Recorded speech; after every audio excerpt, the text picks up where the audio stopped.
آج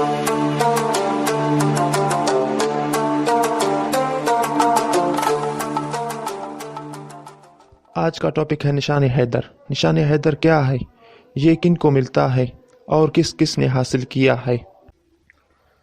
اعوذ باللہ من الشیطان الرجیم، بسم اللہ الرحمن الرحیم۔ ہمارا وطن پاکستان ہمارا گھر ہے۔ ہم پاکستانی امن پسند لوگ ہیں۔ یوں تو گھر کی حفاظت ہم سب کا فرض ہے، لیکن ہر ملک کی حفاظت کے لیے اس ملک کی ایک فوج ہوتی ہے۔ پاکستان کی بھی اپنی فوج ہے۔ تربیت اور بہادری کی وجہ سے یہ دنیا کی مانی ہوئی فوج ہے۔ ہماری فوج کے 3 حصے ہیں: بحری فوج جو وطن کے سمندروں کی حفاظت کرتی ہے، دوسری فضائیہ ہے جو فضاؤں کی رکھوالی کرتی ہے، اور تیسری بری فوج ہے۔ بری فوج وطن کی سرحدوں کی حفاظت کے ذمہ دار ہے۔ وطن کی حفاظت کے لیے بہادری دکھانے والوں کو بہت عزت دی جاتی ہے۔ انہیں فوجی اعزاز یعنی عزت کا نشان عطا کیا جاتا ہے، اسے تمغہ کہتے ہیں۔ فوجی اعزازات کے کئی درجے ہوتے ہیں۔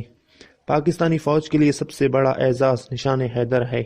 نشان حیدر کا نام اسلام کے سب سے بڑے مجاہد حضرت علی کے نام پر رکھا گیا ہے۔ ان کی والدہ نے حضرت علی کا نام حیدر رکھا تھا، مگر والد نے حضرت علی پسند کیا، اس لیے حیدر حضرت علی کا لقب مشہور ہو گیا۔ حکومت نشان حیدر ان فوجیوں کو عطا کرتی ہے جو جنگ کے دوران بہت بڑا کارنامہ سر انجام دیتے ہیں اور اپنی جان وطن پر قربان کر دیتے ہیں۔ اس وقت تک پاکستانی فوج کے 10 بہادروں کو نشان حیدر مل چکا ہے۔ ان میں سے ایک کا تعلق فضائیہ سے اور باقی کا بری فوج سے ہے۔